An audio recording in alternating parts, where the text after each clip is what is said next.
Olha, está marcado para hoje a retomada do julgamento que pode restringir o foro privilegiado de deputados federais, de senadores que cometerem crime, algum tipo de crime comum, né, principalmente.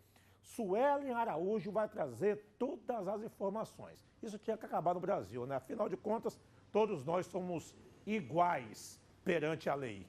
Fala, Suelen.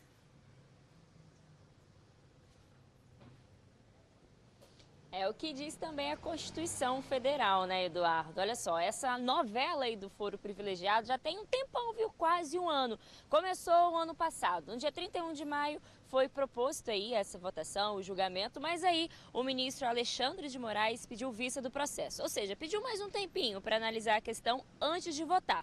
Voltou em pauta aí em novembro. Foi a vez do ministro Dias Toffoli pedir mais uma vez vista do processo e agora, 6 meses depois, parece que finalmente a gente vai ter aí uma decisão desse julgamento. 8 ministros já votaram a favor, faltam 3 ainda se posicionarem. Falta o ministro Dias Toffoli, que deve ser o primeiro a começar a votação hoje, falta o Ricardo Lewandowski e também Gilmar Mendes. Mas o que isso muda? O que quer dizer? Aqui no Espírito Santo eu já adianto que são mais de 1000 pessoas que têm direito a essa prerrogativa de função. Nós vamos conversar com o advogado criminalista, que é o Felipe Sodré, para entender tudo detalhadamente agora, nesse momento. Obrigada, Felipe, pela sua presença. Explica pra gente qual é a mudança que deve acontecer. Bom dia, Suelen. Bom dia, Eduardo, os espectadores.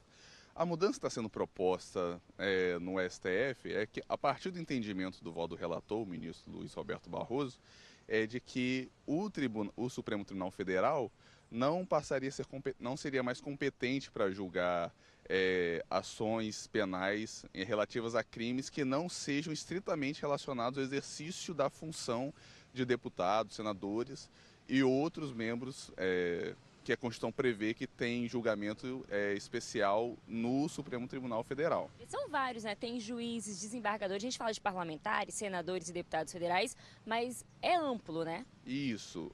O caso em questão se trata de um caso de um deputado e no Supremo Tribunal Federal, quem tem esse julgamento pelo foro imprerrogativo de função são deputados, senadores, o presidente, ministros, mas esse foro existe em praticamente todos os tribunais, né? Por exemplo, juízes, membros do Ministério Público, prefeitos, eles são julgados nos tribunais de justiça de cada estado.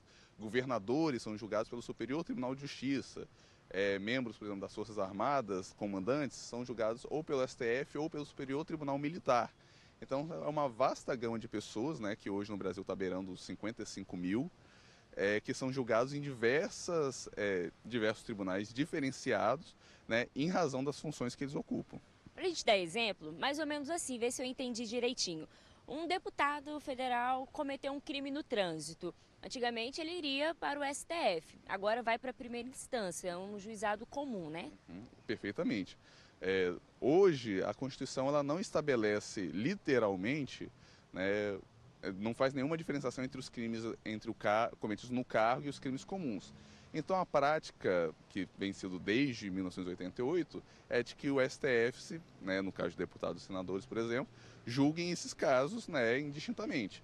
Né. O que mudaria com o entendimento que parece já estar formado pela maioria dos ministros é que agora, como entende-se que o julgamento é especial em virtude da função do sujeito, também os crimes que o STF estaria apto para julgar seriam também aqueles crimes cometidos em razão da função. Então, por exemplo, desculpa atrapalhar, se esse mesmo deputado ele for pego, flagrado em uma transação ali de compra de votos, é o STF mesmo que continua ali no caso julgando e investigando. Perfeitamente. Né? Em casos, por exemplo, muitos casos na Lava Jato mesmo, não é? Esses casos não tendem a mudar, né? Porque são casos, compra de votos, recebimento de pagamentos indevidos por empreiteiras ou qualquer tipo de corrupção praticada no exercício do cargo. Continua a regra atual. Agora, o Barroso, que é o relator, né, o ministro, ele disse que essa decisão deve diminuir o número de processos na corte. Vai acontecer isso mesmo? Deve acontecer? É possível que aconteça, mas isso tem que ficar muito claro, por exemplo, no julgamento. Por exemplo, a questão dessas regras se vão começar já a valer né, se elas vão ter um tempo para, ou se os casos que já estão no STF, se eles vão continuar, ou se novos casos que vão chegar a partir de agora que eles vão mudar a competência, né?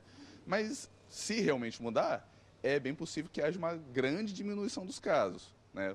Porque hoje as ações penais que existem no STF vão de tudo, né? Desde crimes praticados, né? Alguns crimes praticados antes do mandato, né? Mas que em virtude do sujeito ser um parlamentar agora vão para o STF. Então tudo isso deve extinguir, uma vez que agora também só vai em relação temporal. Aquilo que foi cometido antes, né, do cargo também vai deixar de ser, só durante o mandato, por funções relativas ao exercício do mandato. Então, acredito que deve cair bastante. Agora, na votação de hoje, né, faltam 3 ministros ainda.